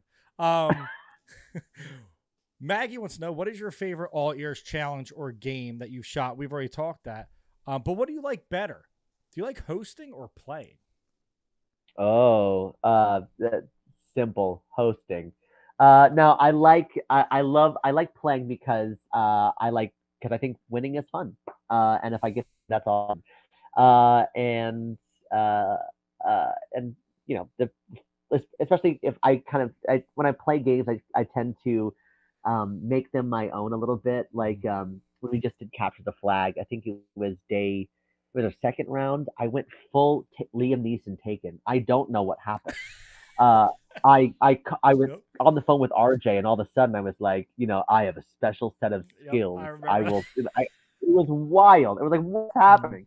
Um, Same thing with hide and seek. We made it our own. We Yep. did disguises, but I love hosting because I love knowing uh, what nobody else knows Yeah. and being able Twists and turns. Yeah. to do the twists and turns and seeing Yeah. their genuine reactions and seeing you know uh, telling people who gets eliminated and seeing how shocked they are and all the things. But I love hosting. This one's from a familiar face. Cassie asks, please ask Sage on behalf of Emma and I why he's so far behind on Akatar. Ah! Oh no, that's hilarious, and I cannot wait to message them. It was um okay. Akatar is A Court of Thorns and Roses, which is a book that they are all very obsessed with. And I made a they begged me to be a part of their book club, and I made a grand statement. I posted a video about it. I said that I was going to do blind reactions, and Did you pick it up? I'm Did you so pick the book up? I purchased the audiobook and I and I've gotten through the first 4 to 5 chapters. Oh, that's great. But what's funny is that it's I I'm not a huge reader. Wow. Like I said, I listen to podcasts. I write. I do all those things. But I will do it. But She put it's you on really funny that blast. She just put you on she blast. last. I've been. It was DFB Millie's birthday today, so Yeah. we built a little scavenger hunt for them. So we were just chatting. That is hilarious. And Cassie and Emma, I'm sorry, I will get back to it. This is from a different Emma. This is for Sage. What have you been up to outside of all ears? Who have you been touring and performing with? So we know you have your band. We kind of know that you have a secret that you can't tell us that you're working on, and we know that you're working on the jazz version of Disney songs. What else? What else do you got? Because that sounds like a full plate to me. Yeah. I mean, the other big thing that I'm working on is, I said that I'm working on is I'm working with a couple different companies. Uh, I won't. I won't say the companies, but um, those not the big companies, but smaller companies, to basically build. I don't know if this is gonna be boring. Sustainable immersive experiences, which what that means is um, basically building a business model along with a creative development situation. So that way, because theater is not profitable all the time. You can it shows close all the time, and you know, putting on immersive experiences, they don't really make a lot of money. Mm-hmm. So what we set out to do is basically do that. build really cool immersive experiences, and make sure they make and like creatively build them in a way that we know they're going to be financially stable and make money. Yeah. So working with people doing that, and as far that's other than all the other music things that I'm doing, and the other thing, the people that I'm touring with right now, I'm about to get on the Disney Dream, singing with Moonshot, which is an awesome acapella group. We're a guest artist for a week in October. That's So awesome. I'm gonna go. Yeah, so I'm gonna sing on the Disney Cruise Lines for a little bit, I love a and then I'm Disney also with. cruise. Love Oh them. my gosh, I'm obsessed. Love them. And I'm working with um, Hawk Moon. I did not realize I was wearing this shirt until I just looked at myself in the thing. They're an entertainment company, and they were building a solo show for myself for the for Disney to sell the Disney Cruise Lines as well. That's So awesome. it'd be me headlining by myself and doing a bunch of cool things. But A just lot of stuff in honestly, org. like And you're hosting a yeah, Comic Con, or yeah, yeah. the HollyCon. Yeah, it's one of those things where again you're trying to put your eggs into so many different baskets. Just trying to find what you love, see what door opens. I don't agree with the term jack of all trades, master of none. I think that's immature and ignorant. Hmm. I think that you can absolutely Master everything. you can do a bunch of different Yeah. things and see where the path takes you and see where you find the most joy and see where you make the most money, see Yep. what brings what brings other people the most joy, you know what I mean? Yeah. um that's kind of where I'm at right now, and also I've highly invested in my uh wife and daughter currently. That's the best job though. That's the best job. It's, That's the yeah, best. I Who was telling knows? you before we started that Violet can now say things like "Dad, don't go." She's singing. And that breaks your heart, I'm sure. Oh my It's the gosh, worst, she's right? singing. Yeah, she's singing Moana now. She sings but every other word's like "Light on the side of the sea, it calls," and she go me. You know, so just it's all cuteness and cuddles and sweetness. It's the best. Being a girl dad is the best. We talked about that for about 15 minutes before Girl Dads We Unite did. here. Um, Woo! what game show? Well, this one's from Felicia. What game show would you want to host if you could pick any, past or present? Oh my gosh.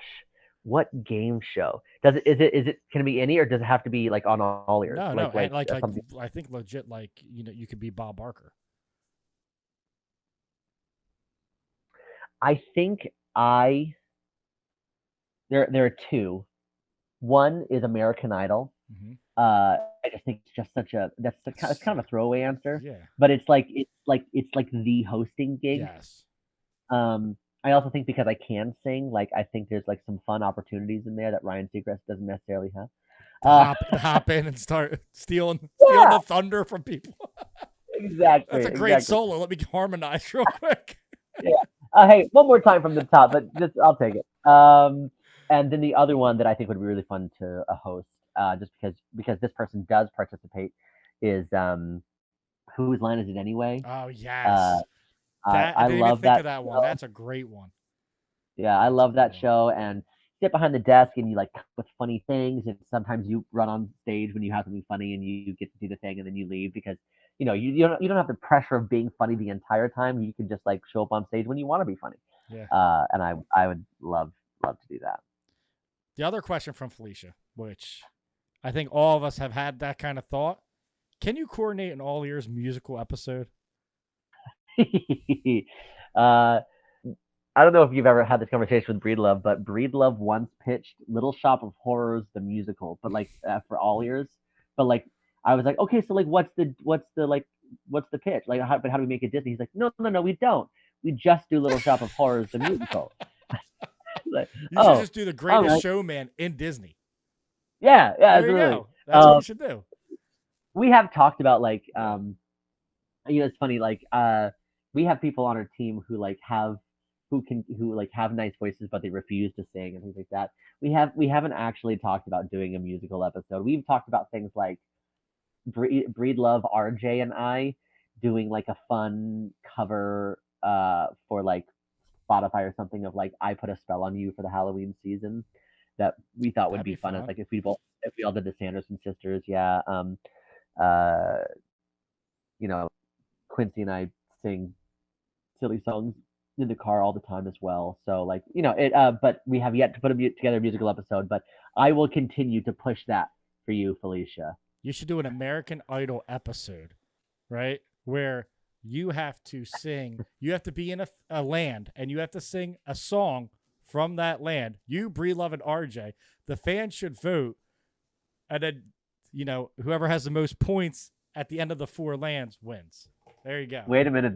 There's something there. There's something there, right? It's a creative, man. I'm a creative genius. I'm like, there it is. I'm like there Kanye before he went nuts. Right. Here's a question from Paul. You were a live entertainment cast member, but was there any other part that you would like to be in Disney? He thinks you'd be a great Arendelle narrator. Oh yeah. Oh, other like live parts. Yeah. I would love to do Eric in the Frozen sing along. He's one of the narrators. He's so funny, and I love that they each have their own takes on the role. Yeah. Um, I could see you doing that. 100%. Yeah. Thanks, Yep. man. Yeah, I would love to do that. The other thing, I would love to do just because my parents both did it. I'd love to do something like Six Bits and Hoopty Doo. I think that's a really fun role. And You know what I could see you more. playing very seriously? Haunted Yeah. Mansion. A Haunted Mansion cast. I could see you like really getting into that. Yeah, Yeah. that's for anybody who went on the Galactic Star Cruiser and saw me because I got to do the bad guy toward the end of my run there. Yeah. I fully believe that villains have more fun. Yeah. Villains saunter while heroes run. And it's the difference of like being the hero when I was the hero that was like I was like basically it's the bad version, but like love me, Yep. like You're validation, looking all for this the stuff. admiration. Yep. Exactly, and the villain, I literally stole droids from children like during a scene, like during one of these scenes. Because my droid was stolen by the good guys, and so I stole a child's droid. And that was not scripted. That's just something That's I did. improv. Yep. Yeah. Well, And they all bought into it. You can relate that to wrestling. So in wrestling, there's the face and the heel, and everyone says it's easier to be the heel because you play to yourself. When you're the face, you have to play to the audience and make them love you. The heel, it's easy to make people hate you. Like everyone has triggers, and you know how to push them. It's just you have to be like, it's a lot easier to be a heel, but it's more fun, when you walk out there and get booed out of the arena by people because you're invoking real emotion. Like with a good guy, everyone wants to cheer the good guy because he's the good guy. But to be a good bad guy, like they have to really hate you. And that's the other part, though, and so that's where I'll flip it on its head, which is now we're getting into narrative storytelling, right? Which is yes, and they also need to believe you, right? They can hate you, but they also need to believe that you believe the things that you're doing are for the greater good. Yep. Like I have to kill Rey Skywalker because she killed all of these people. Yeah. The resistance they're the ones tearing apart your families, and I, for one, I would hate to see your family torn apart. The First Order is all about families, right? Let's grab hands. And just like that, you're like, well, wait a minute. I love my family. Yeah. I don't want to see my family torn apart. And now you're thinking differently. Now right? you're in a so cult. it's that. Right. Exactly. And so now it's that fine balance of, oh man, he's a bad guy. I hate him. But part of me goes, every great villain you can sympathize or relate to. Like Kylo, and I know that, like I said, the new Star Wars gets a lot of hate, but Kylo was that villain that you could relate to because something happened to him that made him feel that way, and you would feel that way too. And like even Thanos, like he didn't want to kill everyone, but he in his head believed that he had to for this reason. And you're like, well, he's justifying it, and it kind of makes sense a little bit, and I can sympathize with it. I still think it's wrong.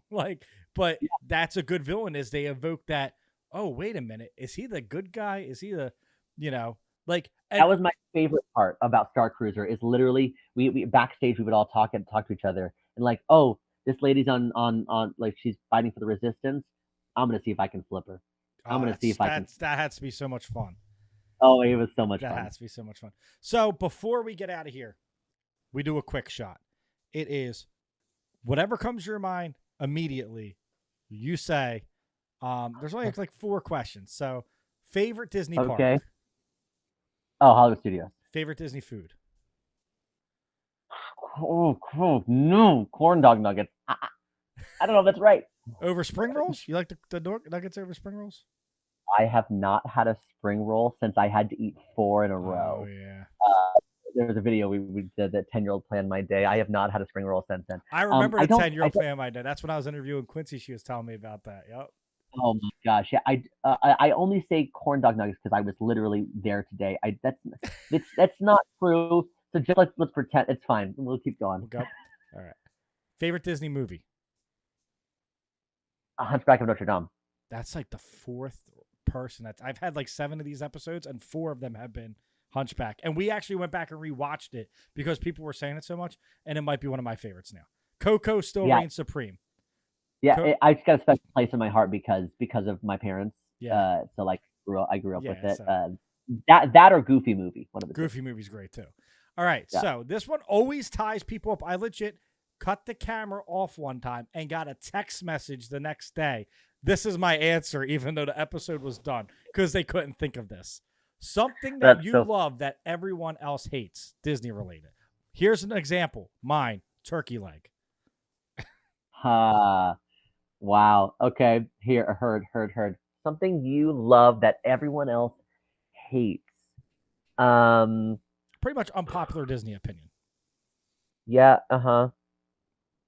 I'm gonna say, oh my gosh, this is hard. Something you love that everyone else hates. I'm gonna say. It Okay. stumps everybody. Yeah, this is rough, dude.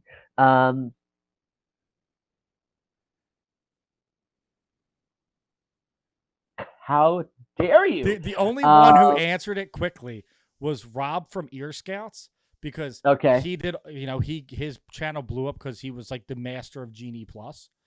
Yeah. And he said Genie Plus because everyone was complaining about it. So he's like, I like it, and everyone dislikes it. That was the quickest answer I ever got. Besides that, it's always been like, oh, I can't think of it. I mean, the only thing coming to my brain is can I say something extinct, or does it have to be real? You can. What do you mean? No, sorry. Does it have to be like right now in this time, or can I say something that's no longer here that people hated that I love? I'll let you do that. Yeah, that's fine.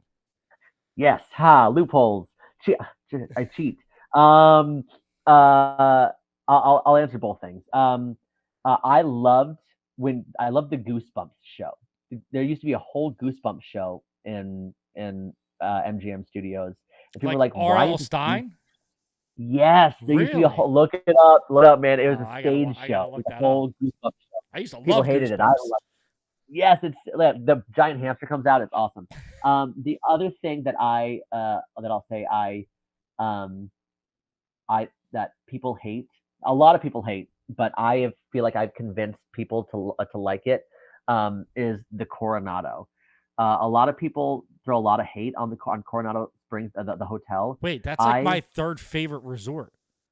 Really? Everyone that I talk to, specifically in the parks, are like, it's just so far away. I put it up with my deluxes. Like I put it with the Poly, the Riviera, and then Coronado, like over Saratoga, Coronado is that place.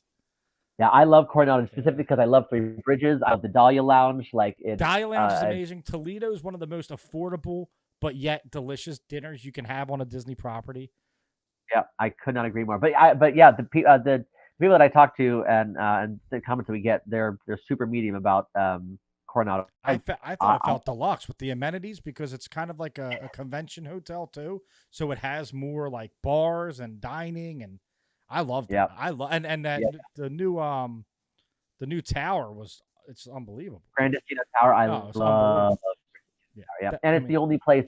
Dahlia Lounge is the only place you can see all three yep. fireworks go off at the exact same time. Yep. I love it. Of course, I we think went it's there so and it was cool. like no fireworks that night or something. Like it was delayed. I was like, oh, we're gonna go. We're vlogging. I was like, we're gonna check these fireworks out. Oh, I guess they're not going out tonight. It must have been like windy or something. But That's so funny. yeah. I'm gonna change my food answer now because I couldn't. The corn dog nuggets is not the actual answer. What Um, it doesn't I'm have to gonna be in the say, park. It doesn't have to be in the park. Like it can be favorite food in Disney, like yeah, resort even. no, Like I'm gonna go to Disney Springs for this. I'm gonna say the chicken biscuits from Homecoming, Chef Home. Arts. Oh, Yeah, that's a great so answer. good. The mac and cheese rivals that for me. That mac and Yeah, cheese yeah, there is yeah. unbelievable. And then my favorite meal is I don't know if you've ever had it. The New York strip at Flying Fish is Oh, yes, the yeah, yeah, best yeah, thing I've ever eaten in my like. I think about it 5 times a day. Like I could really go yeah. for that New York strip right now. You know, middle. You know what? I'm ringing a customer out. I'm like, yeah, New York strip sounds good right now. I have it's been a while since I've done like for fun, not for work. I don't do full sit down meals as much as I used to. I'm a big fan of progressive dining. I will progressive dine all day. I like to go, and I've roped Emma into this as well. Um, we go to one place for an appetizer and a beverage. Then we go to the next place for maybe a larger entree and a beverage. Then we go to Another place for a dessert. for dessert, exactly. Oh, Yes, I love it. we do that It's every time we shoot a vlog. Our appetizer and before dinner drink is somewhere else. It's usually in like for when we went to Toledo, we did Dahlia Lounge. We got an app and a drink. You know, when we were at the Riviera, we went to their lounge because it was raining out, so we didn't go to Bar Riva that time. But we went to the lounge. We had an app from the quick service and a drink, and then we went upstairs to Topolino's. Like it was like that's the best way to do it because you get to taste everything.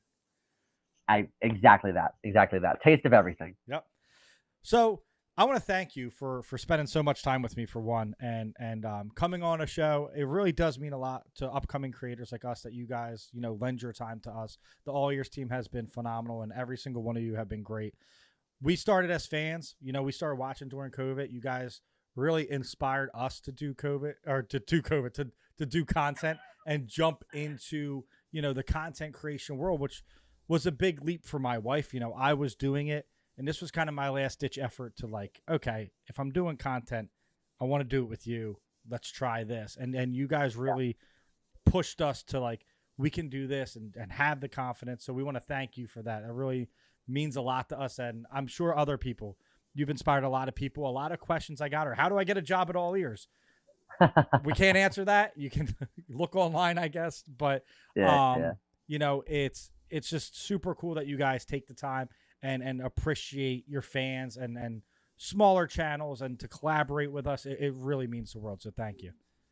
Well, dude, it's been an honor, and like I said, this is super fun. This is my just meeting me time. So thank you for allowing me the space to just kind of be me and just chat with a new friend. Yeah. And it's been awesome, man. And congratulations on all your success, your Thank you. continued success, and I look forward to hyping you up as much as I can. I really appreciate that. I mean, obviously they probably know where they can find you, but where can they find you on Instagram? Well, you can find the main channel on Instagram and literally everything, Everything. YouTube, all these other things, at All Ears Net. But personally, you can find me on Instagram uh, at Sage Starkey TV. Also, Um, do you have a band Instagram for your group? Do you have stuff that you want them to follow there? yeah, absolutely. If you want to check out our band will actually be at Epcot for New Year's Eve this year. No, you guys Um, really? yeah, yeah, Because yeah. We're gonna be the wife and I were thinking about trying it. We've heard it's insane. We've heard it's it insane, but we it is. wanted to try it. We're actually indoors at World Showplace Okay. for New Year's Eve, so we're super excited. But yeah, if you want to check us out, our band is sound like sound up underscore band, sound up band, and yeah, we're just a fun party band who does great music, and then pretty soon we're gonna start turning out some funky Disney tunes, which Can't I'm wait to pumped hear that. about. Can't wait to hear Yeah, that. man, Guys, be go awesome. subscribe to All Ears. Follow Sage and all of his projects. And if you're liking what you're seeing, give us a follow, like, comment, and share this with a friend. That's the best way to get this out. Share with people that you think would love it and are like-minded and love Disney. So, Sage, again, thank you so much. I really appreciate it. And until next time, guys, keep believing in magic.